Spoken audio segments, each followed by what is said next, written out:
નમસ્કાર વિદ્યાર્થી મિત્રો. તત્વોના વર્ગીકરણમાં જુદા જુદા વૈજ્ઞાનિકોનો ફાળો આપણે જોઈ ગયા, જેમાં શરૂઆત ડોબ્રેનરે કરી. એણે ત્રિપુટીનો નિયમ આપ્યો. ત્યાર પછી કાન્કોર્ટોઇસ, જેણે પરમાણ્વીય દળાંકના ચડતા ક્રમમાં તત્વોને ગોઠવવાનો પ્રયત્ન કર્યો. પછી ન્યુલેન્ડે પણ એ જ પ્રમાણે પરમાણ્વીય દળાંકના ચડતા ક્રમમાં તત્વોને ગોઠવ્યા, જેમાં એણે અષ્ટકનો નિયમ આપ્યો. અને ત્યાર પછી મેન્ડલિફ અને લોથરમેયર, જેની અંદર આપણે જોયું કે ભાઈ લોથરમેયરે આવર્ત કોષ્ટક શોધી કાઢ્યું, પરંતુ પ્રકાશિત કરવામાં મેન્ડલિફ કરતા એ પાછળ પડ્યો. એટલે મેન્ડલિફના આવર્ત કોષ્ટક તરીકે તત્વોનું જે વર્ગીકરણ છે એને આપણે સમજ્યા, જેમાં મેન્ડલિફે પરમાણ્વીય દળાંકને જ વળગી રહેવાને બદલે ગુણધર્મો ઉપર વિશેષ ભાર આપ્યો, અને એ આધારે એણે કેટલીક જગ્યા ખાલી પણ રાખી, જેમાં એકા એલ્યુમિનિયમ અને એકા સિલિકોન, જે પાછળથી ગેલિયમ અને જર્મેનિયમ તરીકે ઓળખાયા. આ આપણે ટૂંકમાં સાર સ્વરૂપે તમને મેં વર્ગીકરણનો જે કંઈક વૈજ્ઞાનિકોનો ફાળો છે જે આપણે જોઈ ગયા છે એને આપણે અત્યારે તમારી સામે મેં રજૂ કર્યું. હવે આ વાત થઈ વર્ગીકરણ જે થયું એ આધારે આવર્ત કોષ્ટક, જે મેન્ડલિફના આવર્ત કોષ્ટક તરીકે ઓળખાયું. ત્યાર પછી ઇલેક્ટ્રોનની શોધ થઈ, અને ઇલેક્ટ્રોનની શોધ થવાને આધારે પરમાણ્વીય દળાંક પછી પરમાણ્વીય ક્રમાંકનો પણ ઉલ્લેખ થયો, અને એ આધારે આધુનિક આવર્ત કોષ્ટક જે છે એ વિકસાવવામાં આવ્યું. તો એ આધુનિક આવર્ત કોષ્ટક છે એ શાના પાયા પર રજૂ કરવામાં આવ્યું, એ વાત હેનરી મોસેલ નામના વૈજ્ઞાનિકે જે પણ તત્વો શોધાયા એ તત્વોની જે ઉત્સર્જિત ક્ષકિરણની આવૃત્તિ છે એનું વર્ગમૂળ, અને એની વિરુદ્ધ પરમાણ્વીય ક્રમાંક, એનો આલેખ દોર્યો. અને આ જ આવૃત્તિના વર્ગમૂળનો પરમાણ્વીય દળાંક વિરુદ્ધ પણ આલેખ દોર્યો. તો પરમાણ્વીય ક્રમાંક વિરુદ્ધનો જે આલેખ છે એ આલેખ સીધી રેખામાં એટલે કે સુરેખ મળ્યો, જ્યારે પરમાણ્વીય દળાંકવાળો જે આલેખ છે એ સુરેખ ન મળ્યો. તો આ પ્રમાણે જે ભેદ મળ્યો, અને એ ભેદ પરથી હેનરી મોસેલે એવું રજૂ કર્યું કે પરમાણ્વીય ક્રમાંકવાળો જે આલેખ છે એ સુરેખ મળે છે, એનો મતલબ કે તત્વના પરમાણુ ભાર કરતા તત્વનો પરમાણ્વીય ક્રમાંક વધુ મૂળભૂત ગુણધર્મ છે. અને એ આધારે આધુનિક આવર્ત કોષ્ટક જે છે એ આધુનિક આવર્ત કોષ્ટક તમારું છે એ આધુનિક આવર્તના નિયમ તરીકે રજૂ કરાયું. અને આ આધુનિક આવર્તનો નિયમ તમારો છે એ આ પ્રમાણે છે: તત્વોના ભૌતિક અને રાસાયણિક ગુણધર્મો તેના પરમાણ્વીય ક્રમાંકના આવર્તનીય વિધેયો છે. આગળ આપણે મેન્ડલિફનું આવર્ત કોષ્ટક જોઈ ગયા, અને મેન્ડલિફના આવર્ત કોષ્ટકમાં મેન્ડલિફનો જે નિયમ છે તત્વોના ગુણધર્મો તેના પરમાણ્વીય ભારના આવર્તનીય વિધેય છે એવું હતું. પરંતુ હેનરી મોસેલે રજૂ કર્યું કે પરમાણ્વીય દળાંક કરતા પરમાણ્વીય ક્રમાંક વધુ મૂળભૂત ગુણધર્મ છે આલેખ પરથી, અને એ આધારે આધુનિક આવર્ત કોષ્ટક તમારું છે એમાં પરમાણ્વીય દળાંકને બદલે પરમાણ્વીય ક્રમાંકને વિશેષ ભાર આપવામાં આવ્યો. અને એ આધારે આધુનિક આવર્ત નિયમ તત્વોના ભૌતિક અને રાસાયણિક ગુણધર્મો તેમના પરમાણ્વીય ક્રમાંકના આવર્તનીય વિધેયો છે આ પ્રમાણે રજૂ થયું. તો હવે આપણે આધુનિક આવર્ત કોષ્ટકને સમજીશું. આ તમને નિયમ કદાચ પૂછાય તો 1 માર્કની અંદર તમારે આ લખવાનો રહેશે. આધુનિક આવર્ત કોષ્ટકનું સ્વરૂપ, એટલે જે આધુનિક આવર્ત કોષ્ટક રજૂ થયું એ કેવું છે, એની અંદર તત્વોને કેવી રીતે ગોઠવ્યા છે, આ બધી સમજૂતી આપતું જે સ્વરૂપ છે એનો આધુનિક આવર્ત કોષ્ટકનું સ્વરૂપ તરીકે ગણાશે. તો આધુનિક આવર્ત કોષ્ટકમાં તત્વોને પરમાણ્વીય ક્રમાંકના ચડતા ક્રમને આધારે ગોઠવવામાં આવ્યા છે. એ તો આપણે આવર્ત નિયમમાં પણ એને સ્પષ્ટ કર્યું. પરમાણ્વીય ક્રમાંકના ચડતા ક્રમમાં તત્વોને આવર્ત કોષ્ટકમાં ગોઠવ્યા છે. આવર્ત કોષ્ટકમાં આડી હરોળ અને ઊભા સ્તંભ, આડી હરોળને આવર્ત અને ઊભા સ્તંભને સમૂહ કીધા. જે તત્વોની બાહ્યતમ કક્ષાની ઇલેક્ટ્રોન રચના સરખી હોય તેને એક જ સમૂહમાં ગોઠવ્યા. આ જે આવર્ત કોષ્ટકની ગોઠવણી છે એમ તો મેન્ડેલિફના આવર્ત કોષ્ટકમાં પણ આ જ પ્રમાણે આવતું હતું, પરંતુ અહીંયા હવે આપણે ઇલેક્ટ્રોન રચનાનો ઉલ્લેખ, પરમાણ્વીય ક્રમાંક અને એમાં આપણે ઇલેક્ટ્રોનની ગોઠવણીને આધારે આપણે સમજીએ છીએ. તો આ અહીંયા તમને એ મુદ્દો આધાર આપ્યો કે જે તત્વની બાહ્યતમ કક્ષાની ઇલેક્ટ્રોન રચના સમાન હોય તે બધા જ તત્વોને સામાન્ય રીતે એક જ સમૂહમાં એટલે કે ઊભા સ્તંભની અંદર ગોઠવ્યા. આવર્ત કોષ્ટકમાં કુલ 18 સમૂહ અને કુલ 7 આવર્ત છે. અને આ જે આવર્ત છે એ આવર્તનો ક્રમ એ સામાન્ય રીતે મુખ્ય ક્વોન્ટમ આંક, જેને આપણે સ્મોલ n વડે દર્શાવીએ છીએ, એ આધારે દર્શાવી શકાય છે. તો આ વાત તમારી મુખ્ય થઈ ગઈ. આધુનિક આવર્ત કોષ્ટકમાં તત્વોને પરમાણ્વીય ક્રમાંકના ચડતા ક્રમમાં ગોઠવ્યા. આવર્ત કોષ્ટકમાં આડી હરોળ, જેને આવર્ત, અને ઊભા સમૂહ એટલે સ્તંભને સમૂહ તરીકે ઓળખાવ્યા. જે તત્વોની બાહ્યતમ કક્ષાની ઇલેક્ટ્રોન રચના સરખી હોય તેને એક જ સમૂહમાં સ્થાન આપ્યું. અને આ પ્રમાણે જે આવર્ત કોષ્ટક છે એમાં કુલ 18 સમૂહ અને 7 આવર્ત રહેલા છે.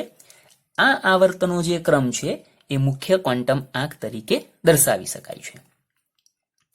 હવે દરેક આવર્તની અંદર કેટલા તત્વો છે એને ટૂંકમાં જોઈ લઈએ.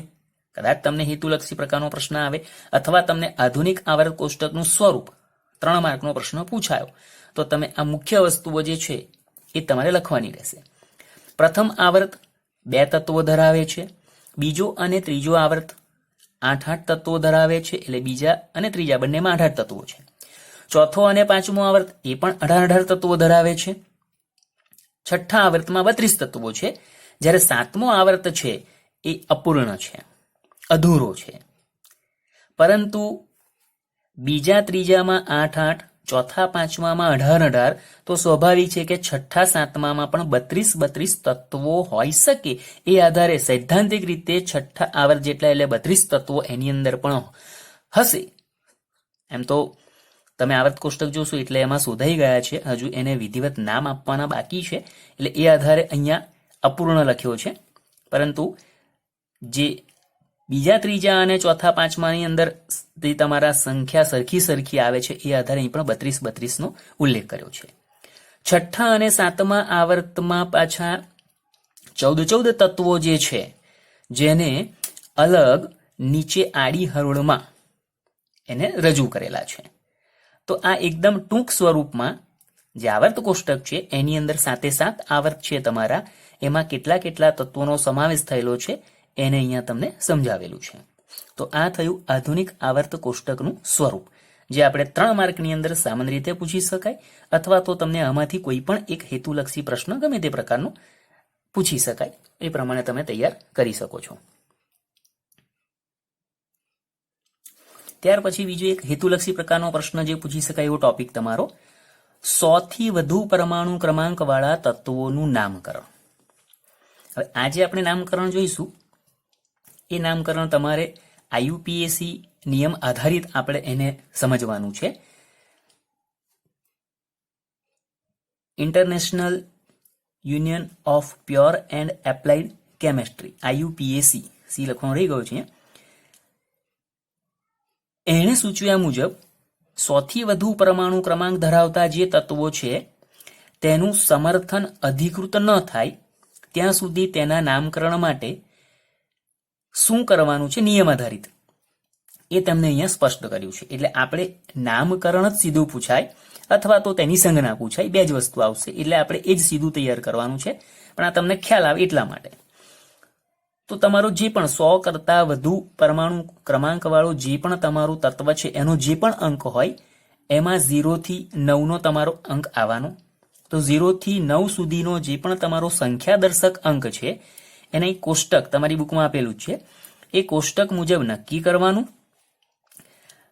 તત્વના પરમાણ્વીય ક્રમાંકના અંકોના ક્રમમાં 0 થી 9 સુધીના સંખ્યાદર્શક અંક એ તમારો જે ક્રમમાં આવશે એ ક્રમમાં જ તમારે લખવાનો, અને એમાં છેલ્લો જે તમારો ક્રમ છે એનું સંખ્યાદર્શક જે પણ તમારું નામ હશે એ નામની પાછળ તમારે ઈયમ પ્રત્યય લગાડી અને આખા તત્વનું તમારે નામ દર્શાવવાનું રહેશે.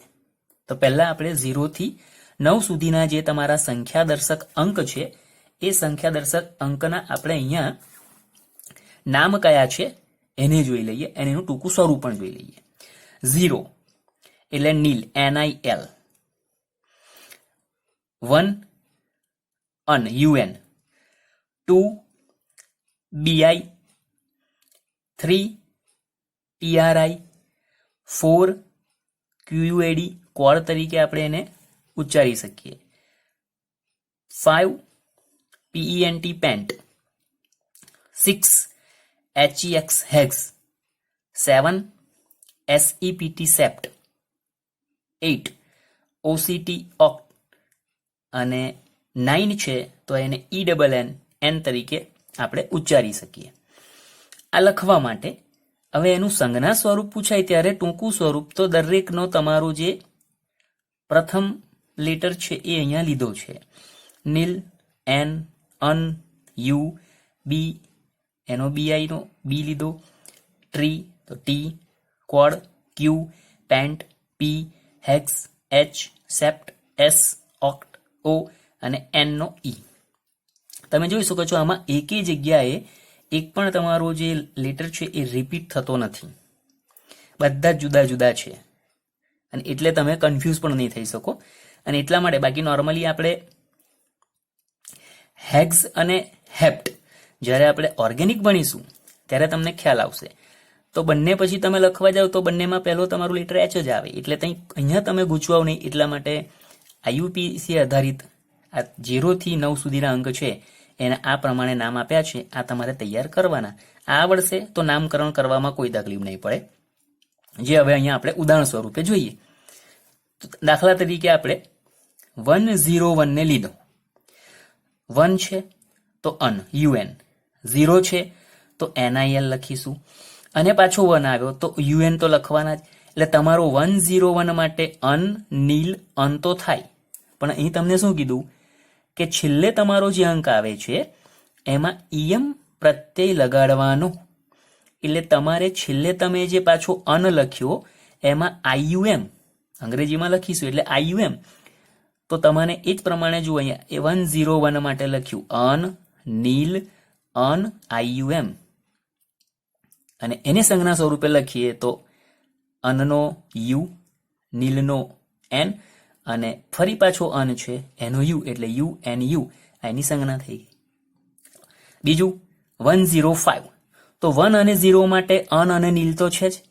5 માટે તો કે પેન્ટ તો PENT, IUM, EM પ્રત્યય લગાડો છો તો અનનીલ, પેન્ટિયમ, અનનીલ, UN, પેન્ટિયમનો P તો UNP આ સંજ્ઞા થઈ ગઈ.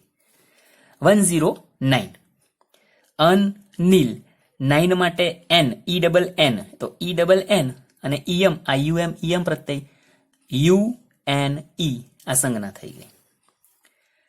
112 હવે આપણે વચ્ચેનો જે તમારો અંક છે એ બદલ્યું. 112 અન અને 2 માટે લખાય છે BI અને UM પાછો છે એટલે IUM તમારો છે એની અંદર સાથે લીધો છે તો અન BIUM તો ટૂંકા સંજ્ઞા સ્વરૂપ થશે UUB. 106 ફરી પાછું અનનીલ અને 6 માટે આપણને છે હેક્સ HEX તો HEX IUM તો તમે U, N અને H આ તમારું સંજ્ઞા સ્વરૂપ થઈ ગયું. 117 117 પરમાણુ ક્રમાંક માટે લઈએ તો 11 માટે અન, 7 માટે SEPT, સેપ્ટ. અન SEPT, સેપ્ટ IUM તો સંજ્ઞા થશે તમારી UUS. 118 11 એટલે અન તો છે જ. 18 માટે આપણે ઓક્ટ લખ્યો છે એટલે OCTIUM તો સંજ્ઞા થશે UUO. 120 તો 1, 2 અને 0 છે. 1 માટે અન, 2 માટે BI, UN, BI અને 0 માટે નીલ NIL તો NIL, IUM, EM લગાડ્યું એટલે તો સંજ્ઞા થશે UBN. ધારો કે 123 છે. પરમાણુ ક્રમાંક 1 2 3 છે. તો 1 2 3 માટે લખવું છે તો 1 માટે અન, 2 માટે બીઆઈ અને 3 માટે ટીઆરઆઈ. હવે તમારે પાછળ આઈયુએમ પ્રત્યય લગાડવાનો, તો યુએન બીઆઈ ટીઆરઆઈ યુએમ, તો એની સંજ્ઞા થશે યુ બી ટી. તમને પૂછાય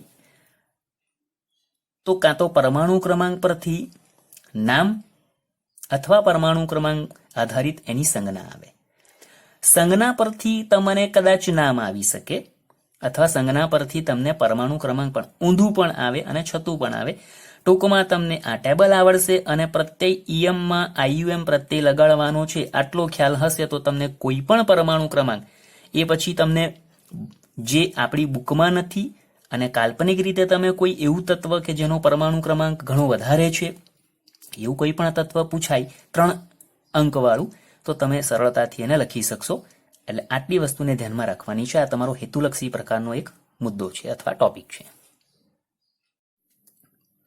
ત્યાર પછીનો આપણો ટોપિક છે આવર્ત કોષ્ટકમાં તત્વોની ઇલેક્ટ્રોનીય રચના.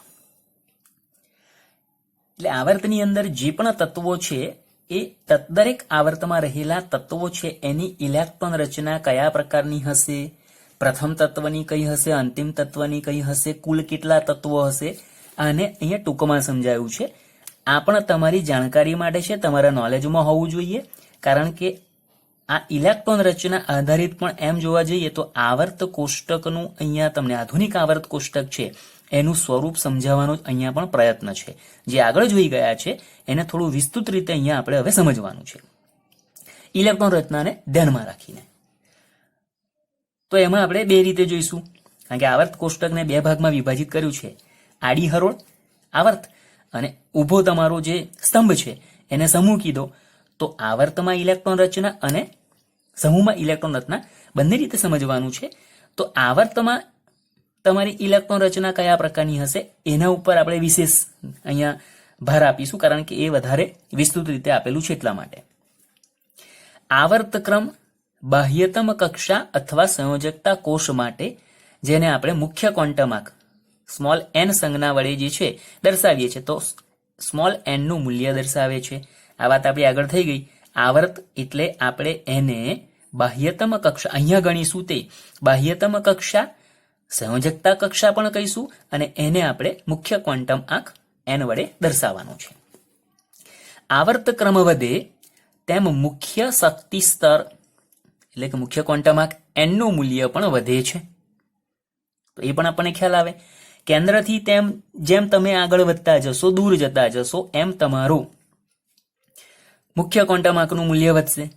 એને અહીંયા આવર્ત ક્રમ સાથે જ ગણાયું છે. તો આવર્ત ક્રમ વધે તેમ મુખ્ય ક્વોન્ટમ આંક, શક્તિ સ્તર અથવા તો તમારી ઉર્જાનો ક્રમ એ પણ વધે છે એવું સમજી શકાય. પ્રત્યેક આવર્તમાં તત્વોની સંખ્યા ભરાનાર શક્તિ સ્તરમાં ઉપલબ્ધ પરમાણ્વીય કક્ષકોની સંખ્યાથી બમણી હોય છે. હવે આ જે વાક્ય છે એ અત્યારે આપણે દરેક આવર્તની અંદર તત્વોની સંખ્યાને ધ્યાનમાં લઈશું એટલે તમે સ્પષ્ટ થશે. પ્રત્યેક આવર્તમાં તત્વોની સંખ્યા, દરેક આવર્તમાં કેટલા તત્વો છે એ તત્વોની સંખ્યા અને એ આવર્તની અંદર જે પણ કક્ષકોનો સમાવેશ થશે એ કક્ષકની અંદર તમે જેટલી પણ કક્ષકો તમારી અંદર સમાવેશ થશે એ કક્ષકોની સંખ્યા કરતા બમણી તત્વોની સંખ્યા પ્રાપ્ત થશે એવું તમને અહીંયા સમજાવેલું છે. એ આપણે આગળ જોઈએ એટલે હું તમને સ્પષ્ટ કરીશ. તો આ તમને સામાન્ય જાણકારી આપી. આવર્ત શું છે? આવર્ત ક્રમ સંયોજકતા અથવા બાહ્યતમ કક્ષા તરીકે ગણાય. એનું મૂલ્ય વધે તેમ શક્તિ સ્તરનું મૂલ્ય પણ વધે અને દરેક આવર્તની અંદર જે પણ તત્વો છે એ તત્વની સંખ્યા ભરાનાર શક્તિ સ્તરમાં ઉપલબ્ધ પરમાણ્વીય કક્ષકની સંખ્યા કરતા બમણી હોય છે. આ તમને સામાન્ય જાણકારી આપી.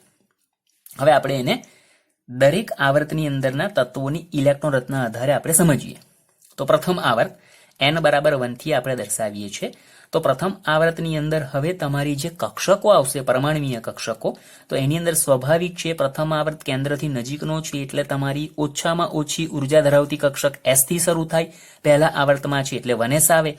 તો 1s કક્ષક તમારી જે છે અહીંથી ઇલેક્ટ્રોન ભરાવાની શરૂઆત થઈ, તો 1 ઇલેક્ટ્રોન ભરાય છે એટલે આપણે હાઇડ્રોજન પરમાણુ પ્રથમ આવે. એટલે અહીં તમને એ રીતે આપ્યું કે પ્રથમ આવર્ત જે છે, પ્રથમ આવર્તમાં હાઇડ્રોજન અને હિલિયમ આ બે તત્વોથી તમારો પ્રથમ કોષ, પ્રથમ આવર્ત ગણો, પ્રથમ કોષ કેપિટલ કે, કારણ કે આપણને એ પણ ખબર છે બે તત્વોથી પૂર્ણ થાય છે. હવે અહીંયા જુઓ, હાઇડ્રોજનનો પરમાણુ ક્રમાંક 1 એટલે 1s1 અને હિલિયમનો પરમાણુ ક્રમાંક 2 એટલે 1s2. આ તમારી પ્રથમ આવર્તમાં બે તત્વો પૂરા થયા. ચાલો હવે એની અંદર કક્ષક કઈ છે? તો કે s, એક જ કક્ષક છે, બરાબર. 1s છે એટલે n બરાબર 1 તો છે એટલે s કક્ષક જ ખાલી ધ્યાનમાં રાખો. તો s કક્ષક અહીંયા લખ્યું છે, કક્ષકોની સંખ્યાથી બમણા તત્વોની સંખ્યા હોય તો એક જ s કક્ષક છે. એનો પેટા પ્રકાર પણ નથી, કારણ કે l નું મૂલ્ય 0 અને ml નું મૂલ્ય પણ એ આધારે 0 જ થાય, એટલે s કક્ષક એક જ છે. તો એના કરતા બમણા તત્વોની સંખ્યા એટલે 2 થાય, તો હાઇડ્રોજન અને હિલિયમ પ્રથમ આવર્તમાં 2 તત્વો આવશે. એ પ્રમાણે વાક્ય લખ્યું છે. આપણે આગળ પણ જોઈએ. બીજા આવર્તની વાત કરીએ, n બરાબર 2 માટે. તો બીજા આવર્તનું અંદર તમારે લિથિયમથી શરૂ થઈને નિયોન સુધી તમારા કુલ 8 તત્વો આ આવર્તની અંદર આવશે. જે તમે આગળ જોઈ ગયા છો, દરેક આવર્તમાં રહેલા તત્વોની સંખ્યા એને અહીંયા આપણે સાથે જોવાનું છે, પણ ઇલેક્ટ્રોન રચનાને પણ વધારાની તમારે અહીંયા જાણવાની છે. બીજો આવર્ત n બરાબર 2 માં લિથિયમ આફ્ટર હિલિયમ. પ્રથમ આવર્તનું અંતિમ તત્વ તમારું હિલિયમ છે, નિષ્ક્રિય વાયુ તત્વ છે, એટલે આફ્ટર હિલિયમ. બીજો આવર્ત શરૂ થયો એટલે 2s1 થી શરૂ થાય, 2s1 થી શરૂ થઈને નિયોન પરમાણુ ક્રમાંક 10 આફ્ટર હિલિયમ 2s2 2p6 થઈ, અષ્ટક રચના પૂર્ણ થઈ ગઈ. બીજો કોષ કે પછી l, કેપિટલ L, અને 8 તત્વોથી પૂર્ણ થાય છે. આ તમારે આ જ પ્રમાણે આગળ ધ્યાનમાં રાખવાનું છે. તો બીજા આવર્તની અંદર તમારા લિથિયમથી નિયોન સુધીના તત્વો છે. ઇલેક્ટ્રોન રચના તમારી આ જ પ્રમાણે ક્રમમાં આવશે. 2s2 પછી લિથિયમ પછી બેરિલિયમ આવે તો એમાં 2s1 છે એ 2s2 થશે. આ ક્રમ ચાલશે તમારો. આપણે બધા લખવા નથી, આ તમને જાણકારી માટે સમજાવેલું છે એટલે આપણે માત્ર આ રીતે જોવાનું. હવે અહીંયા જુઓ, આ વાક્યને સમજીએ. કક્ષક તો 2s પણ છે અને 2p પણ આવી. 2s એટલે s કક્ષક, s કક્ષક એક જ છે, જ્યારે p કક્ષકના 3 પેટા પ્રકાર આવે એટલે 3 અને 1 4, એક 2s અને 3 2p, કુલ 4 કક્ષક થઈ. તો કક્ષકોની સંખ્યા 4 થી બમણા તત્વોની સંખ્યા એટલે 8. તો બીજા આવર્તમાં 8 તત્વો આવી ગયા. આ આધારે સમજવાનું છે. ત્રીજા આવર્તની વાત કરીએ.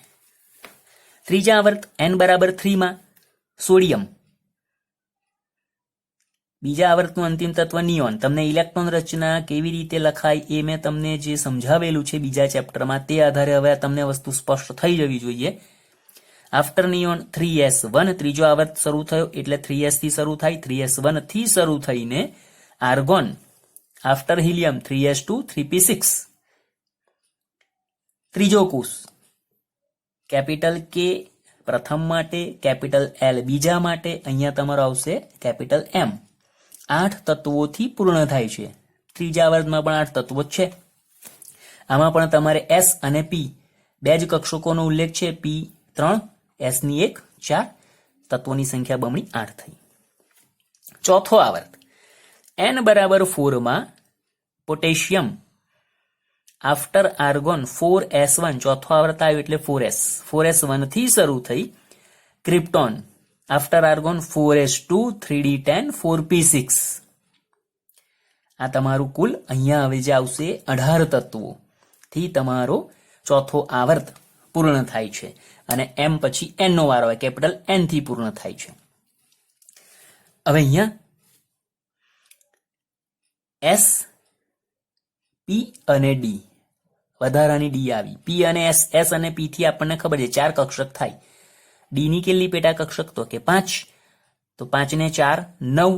કુલ ચોથા આવર્તમાં તમારી પરમાણુીય કક્ષકોની સંખ્યા 9 છે અને એનાથી બમણા એટલે 18 તત્વો તમારા આની અંદર આવી ગયા. ચોથા આવર્તમાં 18 તત્વો છે. વિશેષમાં ચોથા આવર્તમાં જે આપણે અહીંયા પોટેશિયમ પછી કેલ્શિયમ અને કેલ્શિયમ પછી તમે જે સ્કેન્ડિયમ લખશો, આ તમારું સંક્રાંતિ તત્વની શરૂઆત થાય. Scandium after argon 4s2 3d1 થી zinc after argon 4s2 3d10 ના તત્વોની 3d પ્રથમ સંક્રાંતિ શ્રેણી જેને ગણાય 3d સંક્રાંતિ શ્રેણી આવેલી છે અથવા પ્રાપ્ત થાય છે. આ પણ આપણે બીજા ચેપ્ટરની અંદર ઇલેક્ટ્રોન રચના સાથે જોઈ ગયા છે. તો ચોથા આવર્તમાં તમને એક વધારાનું મળ્યું કે 3d સંક્રાંતિ શ્રેણી સ્કેન્ડિયમથી ઝિંક સુધીની આવેલી છે, એ પણ તમને અહીંયા બતાવ્યું છે. પાંચમા આવર્તની વાત કરીએ. પાંચમો આવર્ત એટલે n બરાબર 5 થી શરૂ થાય. તો પાંચમા આવર્તમાં રૂબિડિયમ, ચોથા આવર્તનું અંતિમ તત્વ ક્રિપ્ટોન. તો હવે અહીં તમારે એને બ્રેકેટમાં લખીએ છીએ આફ્ટર ક્રિપ્ટોન 5s1 પાંચમો આવર્ત આવ્યો એટલે થી xenon after krypton 5s2 4d10 5p6. આ તમારો પાંચમો આવર્ત છે એ આ પ્રમાણે કુલ 18 તત્વોથી પૂર્ણ થશે. આમાં પણ જુઓ S, P અને D.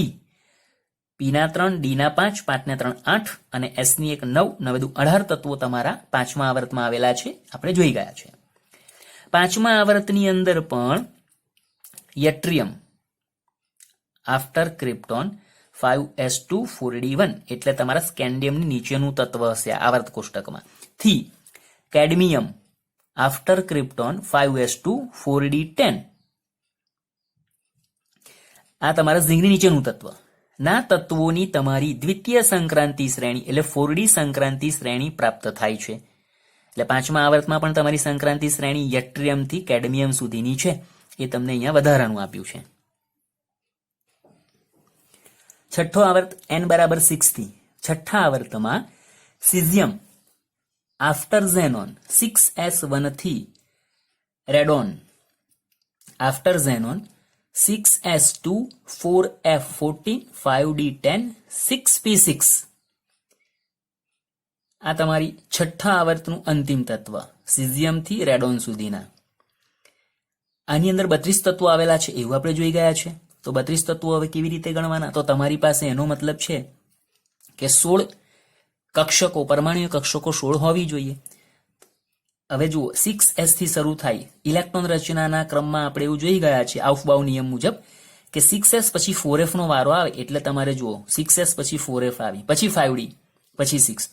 તો અહીંયા જુઓ s p d 9 સુધી તો હતા જ, s1 p3 4 d5 9 અને f ની કુલ કેટલી પેટા કક્ષકો? તો કે 7. તો એ 7 ને પણ આની અંદર એડ કરો તો 9 + 7 એટલે 16 અને 16 દુ 32 તમારા છઠ્ઠા આવર્તની અંદરના તત્વોની વાત થઈ ગઈ. છઠ્ઠા આવર્તમાં સીરિયમ પરમાણુ ક્રમાંક 58 થી લ્યુટેશિયમ પરમાણુ ક્રમાંક 71 સુધીની તમારી, એમ અહીંયા તમે સીરિયમથી ગણો છો, બાકી આની આગળનું તત્વ છે એ લેન્થેનમ છે.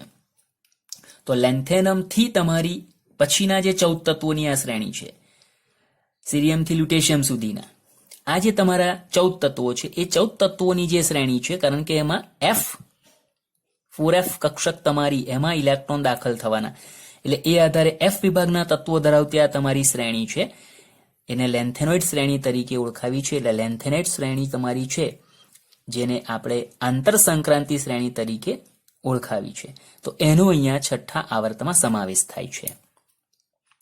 સાતમો આવર્ત n બરાબર 7. સાતમા આવર્તમાં ફ્રાન્સિયમ આફ્ટર રેડોન 7s1 સાતમો આવર્ત છે એટલે થી તમારી આગળ, કારણ કે આપણે જોયું છે કે અધૂરો આવર્ત છે એટલે આપણે આની અંદર અંતિમ તત્વને અત્યારે દર્શાવતા નથી, દર્શાવ્યું પણ નથી તમને. તો ફ્રાન્સિયમથી શરૂ થાય છે. હવે આ જે તમારો સાતમો આવર્ત છે, સાતમા આવર્તની અંદર પણ જેવી રીતે છઠ્ઠા આવર્તમાં સીરિયમથી લ્યુટેશિયમ સુધી તમારા 14 તત્વોની જે શ્રેણી છે ને લેન્થેનોઇડ શ્રેણી કહેવાય, એવી રીતે એક્ટિનિયમ પરમાણુ ક્રમાંક 89 થી લોરેન્સિયમ પરમાણુ ક્રમાંક 103 સુધી આ 14 તત્વો તમારા એક્ટિનિયમની આગળનું તત્વ છે,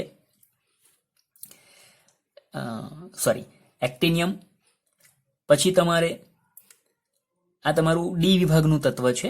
જેવી રીતે અહીંયા લેન્થેનમ આવે પરંતુ અહીંયા સીરિયમથી ઉલ્લેખ કર્યો છે એટલા માટે અહીંયા એક્ટિનિયમ પછી થોરિયમ આવશે અને થોરિયમ પછી લોરેન્સિયમ સુધીના 14 તત્વો તમારા 90 થી ગણો તમે પરમાણુ ક્રમાંક થોરિયમથી લોરેન્સિયમ સુધીના 14 તત્વોની તમારી જે શ્રેણી છે એ તમારી એક્ટિનોઇડ શ્રેણી તરીકે સમાવેશ થાય છે. બુકમાં લખ્યું છે એ પ્રમાણે આપણે જઈએ છીએ. બાકી અહીંયા પણ તમારે લેન્થેનોઇડ શ્રેણીમાં લેન્થેનમ થી શરૂ કરીને તમારે લ્યુટેશિયમ સુધી જવાનું. એવી રીતે અહીંયા પણ તમારે એક્ટિનિયમ આપ્યું જ છે. કાં તો પછી અહીં તમારે સિરિયમ ગણો તો એવી રીતે અહીંયા તમારે થોરિયમથી થાય. બહુ ફેર નથી પડતો, ખાલી જાણકારી માટે છે, કારણ કે આગળ આપણે વિસ્તૃત રીતે હજુ જોવાના છે. તો છઠ્ઠા આવર્તમાં લેન્થેનોઇડ શ્રેણી, સાતમા આવર્તમાં એક્ટિનોઇડ શ્રેણીનો સમાવેશ થાય છે. એક્ટિનોઇડ શ્રેણી તમારી 5F આંતર સંક્રાંતિ શ્રેણી તરીકે ઓળખાવેલી છે.